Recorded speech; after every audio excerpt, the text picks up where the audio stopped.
सूर्य नारायण की महिमा, अर्घ्य प्रदान करने का फल तथा आदित्य पूजन की विधियां। महाराज शतानिक ने कहा, सुमंत मुनि, इस लोक में ऐसे कौन देवता हैं जिनकी पूजा स्तुति करके सभी मनुष्य शुभ पुण्य और सुख का अनुभव करते हैं। सभी धर्मों में श्रेष्ठ धर्म कौन है? आपके विचार से कौन पूजनीय है? तथा ब्रह्मा विष्णु रुद्र आदि देवता किसकी पूजा अर्चना करते हैं और आदि देव किस देवता को कहा जाता है? सुमंतु जी बोले, राजन, मैं इस विषय में भगवान वेद व्यास और भीष्म पितामह के उस संवाद को कह रहा हूं जो सभी पापों का नाश करने वाला तथा सुख प्रदान करने वाला है। उसे आप सुने। एक समय गंगा के किनारे वेद व्यास जी बैठे हुए थे। वे अग्नि के समान जाज्वल्यमान, तेज में आदित्य के समान साक्षात नारायण तुल्य दिखाई दे रहे थे। भगवान वेद व्यास महाभारत के कर्ता तथा वेद के अर्थों को प्रकाशित करने वाले हैं और ऋषियों तथा राज ऋषियों के आचार्य हैं। कुरु वंश के सृष्टा हैं, साथ ही मेरे परम पूज्य हैं। इन वेद व्यास जी के पास कुरुश्रेष्ठ महातेजस्वी भीष्म जी आए और उन्हें प्रणाम कर कहने लगे। भीष्म पितामह ने पूछा, हे महामते पाराशर नंदन, आपने संपूर्ण वांग की व्याख्या मुझसे की है, किंतु मुझे भगवान भास्कर के संबंध में संशय उत्पन्न हो गया है। सर्वप्रथम भगवान आदित्य को नमस्कार करने के पश्चात ही अन्य देवताओं को नमस्कार किया जाता है। इसमें क्या कारण है? ये भगवान भास्कर कौन हैं? कहां से उत्पन्न हुए हैं? हे दुष्श्रेष्ठ, इस लोक के कल्याण के लिए उस परम तत्व को कहिए। मुझे जानने की बड़ी ही अभिलाषा है। व्यास जी ने कहा, भीष्म, आप अवश्य ही किंग कर्तव्य विमूढ़ हो गए हैं। इसमें कोई संदेह नहीं है कि भगवान भास्कर की स्तुति, पूजन अर्चन सभी सिद्ध और ब्रह्मादि देवता करते हैं। सभी देवताओं में आदिदेव भगवान भास्कर को ही कहा जाता है। ये संसार सागर के अंधकार को दूर कर सब लोकों और दिशाओं को प्रकाशित करते हैं। ये सभी धर्मों में श्रेष्ठ धर्म स्वरूप हैं। ये पूज्यतम हैं। ब्रह्मा विष्णु शिव आदि सभी देवता आदिदेव भगवान आदित्य की ही पूजा करते हैं। आदित्य ही अदिति और कश्यप के पुत्र हैं। ये आदि कर्ता हैं, इसलिए भी आदित्य कहे जाते हैं। भगवान आदित्य ने ही संपूर्ण जगत को उत्पन्न किया है। देवता, असुर, गंधर्व, सर्प, राक्षस, पक्षी आदि तथा इंद्रादि देवता, ब्रह्मा, दक्ष, कश्यप सभी के आदिकरण भगवान आदित्य ही हैं। भगवान आदित्य सभी देवताओं में श्रेष्ठ और पूजित हैं। भीष्म पितामह ने पूछा, पाराशर नंदन महर्षि व्यास जी, यदि भगवान सूर्य नारायण का इतना अधिक प्रभाव है तो प्रातः, मध्याह्न और सायंकाल इन तीनों कालों में राक्षस आदि कैसे इन्हें संत्रस्त करते हैं तथा भगवान आदित्य फिर कैसे चक्रवत घूमते रहते हैं? हे द्विजोत्तम, राहु उन्हें कैसे ग्रसित करता है? व्यास जी ने कहा, पिशाच, सर्प, डाकनी, दानव आदि जो क्रोध से उन्मत्त हो भगवान सूर्य नारायण पर आक्रमण करते हैं। भगवान सूर्य नारायण उन्हें प्रताड़ित करते हैं। यह मूरत आदि काल स्वरूप भगवान सूर्य का ही प्रभाव है। संसार में धर्म एकमात्र भगवान सूर्य का आधार लेकर परिवर्तित होता है। ब्रह्मादि देवता सूर्य मंडल में स्थित रहते हैं। भगवान सूर्य नारायण को नमस्कार करने मात्र से ही सभी देवताओं को नमस्कार प्राप्त हो जाता है। तीनों कालों में संध्या करने वाले ब्राह्मण जन भगवान आदित्य को ही प्रणाम करते हैं। भगवान भास्कर के बिंब के नीचे राहु स्थित है। अमृत की इच्छा करने वाला राहु विमानस्थ अमृत घट से थोड़ा भी अमृत छलकने पर उस अमृत को प्राप्त करने के उद्देश्य से जब विमान के अति सन्निकट पहुंचता है तो ऐसा प्रतीत होता है कि राहु ने सूर्य नारायण को ग्रासित कर लिया है। उसे ही ग्रहण कहा जाता है। आदित्य भगवान को कोई ग्रासित नहीं कर सकता, क्योंकि वे ही इस चराचर जगत का विनाश करने वाले हैं। दिन, रात्रि, मुहूर्त आदि सब आदित्य भगवान के ही प्रभाव से प्रकाशित होते हैं। दिन, रात्रि, धर्म, अधर्म, जो कुछ भी इस संसार में दृष्टिगोचर हो रहा है, उन सबको भगवान आदित्य ही उत्पन्न करते हैं। वे ही उसका विनाश भी करते हैं। जो व्यक्ति भगवान आदित्य की भक्ति पूर्वक पूजा करता है, उस व्यक्ति को भगवान आदित्य शीघ्र ही संतुष्ट होकर वर प्रदान करते हैं तथा बल, वीर्य, सिद्धि, औषधि, धन धान्य, स्वर्ण, रूप, सौभाग्य, आरोग्य, यश, कीर्ति, पुत्र, पौत्रादि और मोक्ष आदि सब कुछ प्रदान करते हैं। इसमें संदेह नहीं है। भीष्म ने कहा, महात्मन, अब आप मुझे सौर धर्म के स्नान की विधि रहस्य सहित बतलाइए, जिससे भगवान आदित्य की पूजा कर मनुष्य सभी प्रकार के दोषों से छुटकारा प्राप्त कर लेता है। व्यास जी बोले, भीष्म, मैं सौर स्नान की संक्षिप्त विधि बतला रहा हूँ, जो सभी प्रकार के पापों को दूर कर देती है। सर्वप्रथम पवित्र स्थान से मृतिका ग्रहण करें, तदंतर उस मृतिका को शरीर में लगाएं, फिर जल को अभिमंत्रित कर स्नान करें। शंख, तुरही आदि ध्वनि से करते हुए सूर्य नारायण का ध्यान करना चाहिए। भगवान सूर्य के हाम हीम सहा इस मंत्र राज से आचमन करना चाहिए। फिर देवताओं एवं ऋषियों का तर्पण और स्तुति करनी चाहिए।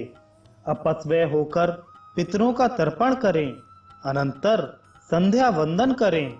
उसके बाद भगवान भास्कर को अंजलि से जल देना चाहिए। स्नान करने के बाद त्रिअक्षर मंत्र हाम हीम सहा अथवा षडक्षर मंत्र खगोलकाय नमः का जप करना चाहिए। जिस मंत्रराज को पूर्व में कहा गया है, उस मंत्र राज से हृदय आदि न्यास करना चाहिए। मंत्र को हृदयंगम कर भगवान सूर्य नारायण को अर्घ्य प्रदान करना चाहिए।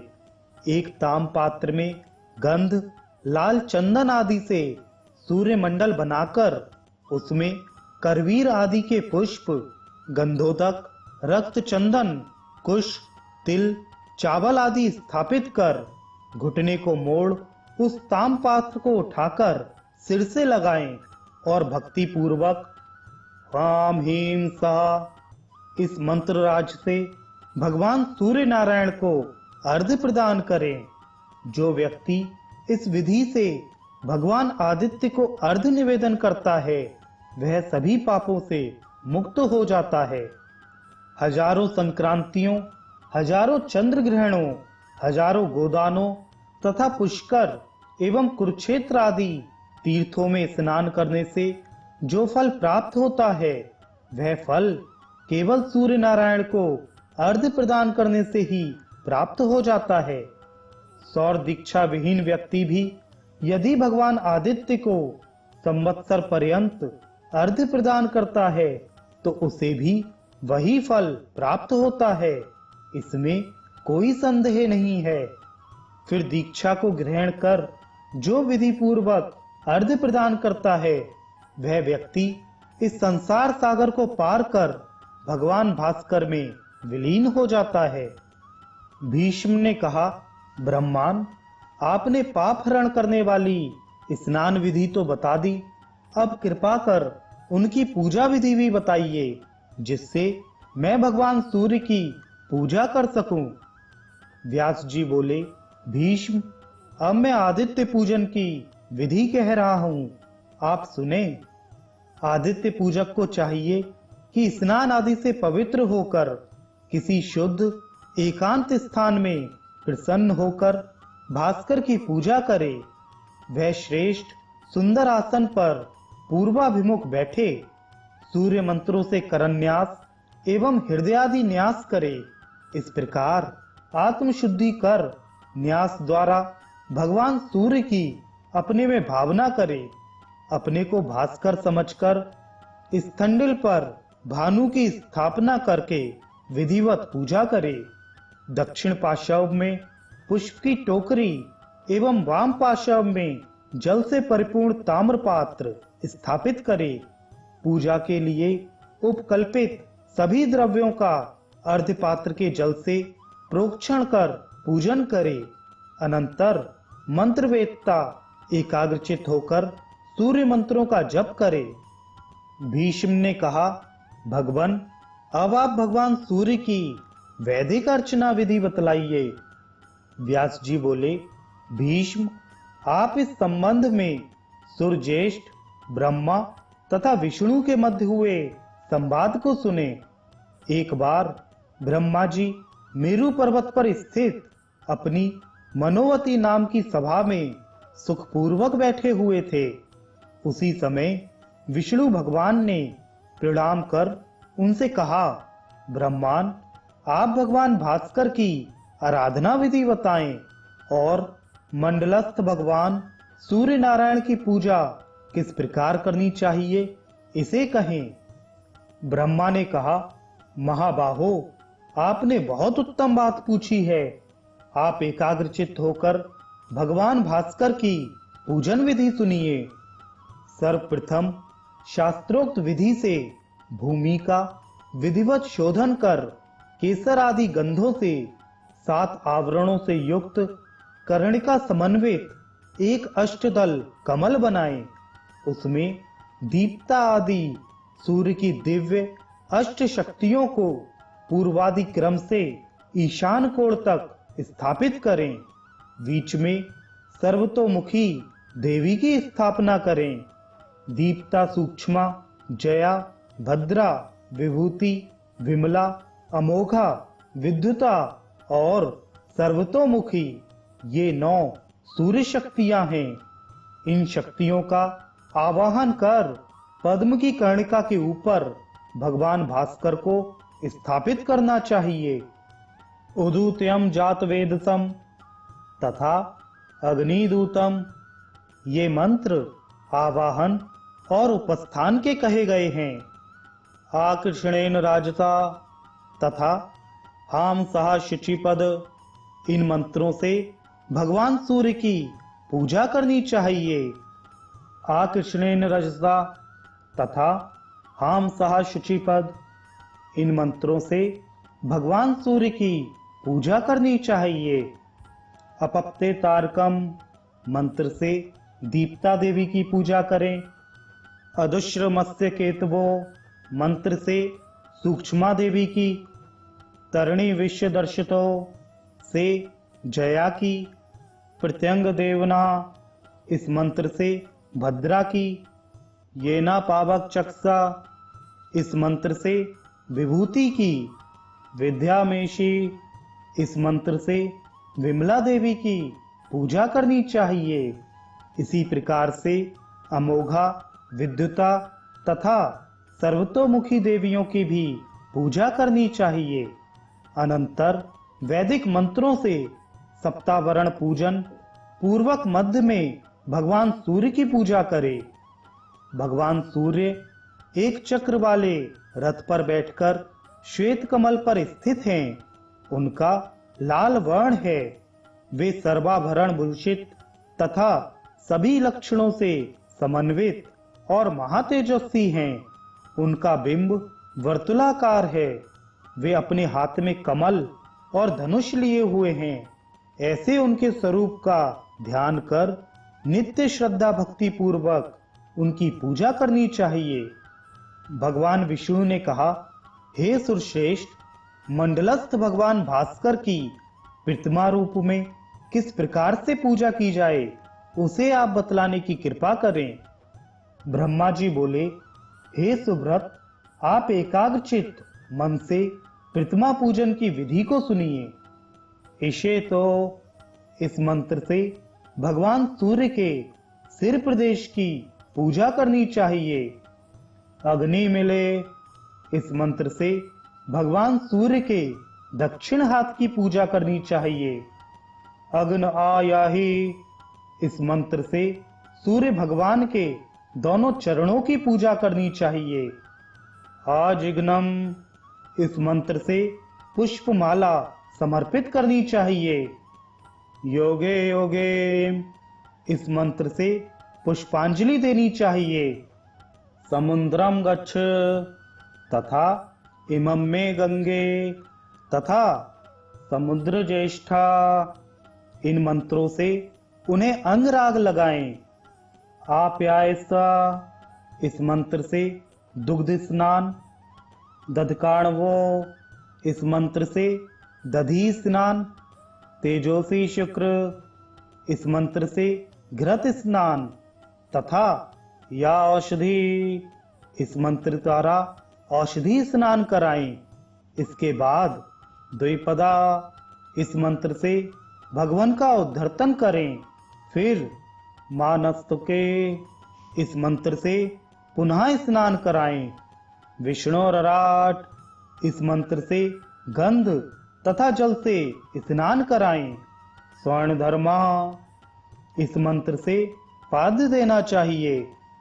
इदम विष्णुवी चक्र में, इस मंत्र से अर्घ्य प्रदान करना चाहिए। वेदों से, इस मंत्र से यज्ञोपवीत और बृहस्पति, इस मंत्र से वस्त्र उपवस्त्र आदि भगवान सूर्य को चढ़ाना चाहिए। इसके अनंतर पुष्पमाला चढ़ाएं। धूर्सी धूर्वा, इस मंत्र से गुग्गुल सहित धूप दिखाना चाहिए। समिद्धो, इस मंत्र से रोचना लगाएं। दीर्घायुस्त, इस मंत्र से आलता लगाएं। सहस्त्र शीर्षा, इस मंत्र से भगवान सूर्य के सिर का पूजन करना चाहिए। संभाव्या, इस मंत्र से दोनों नेत्रों। विश्वचक्षु, इस मंत्र से भगवान सूर्य के संपूर्ण शरीर का स्पर्श करना चाहिए।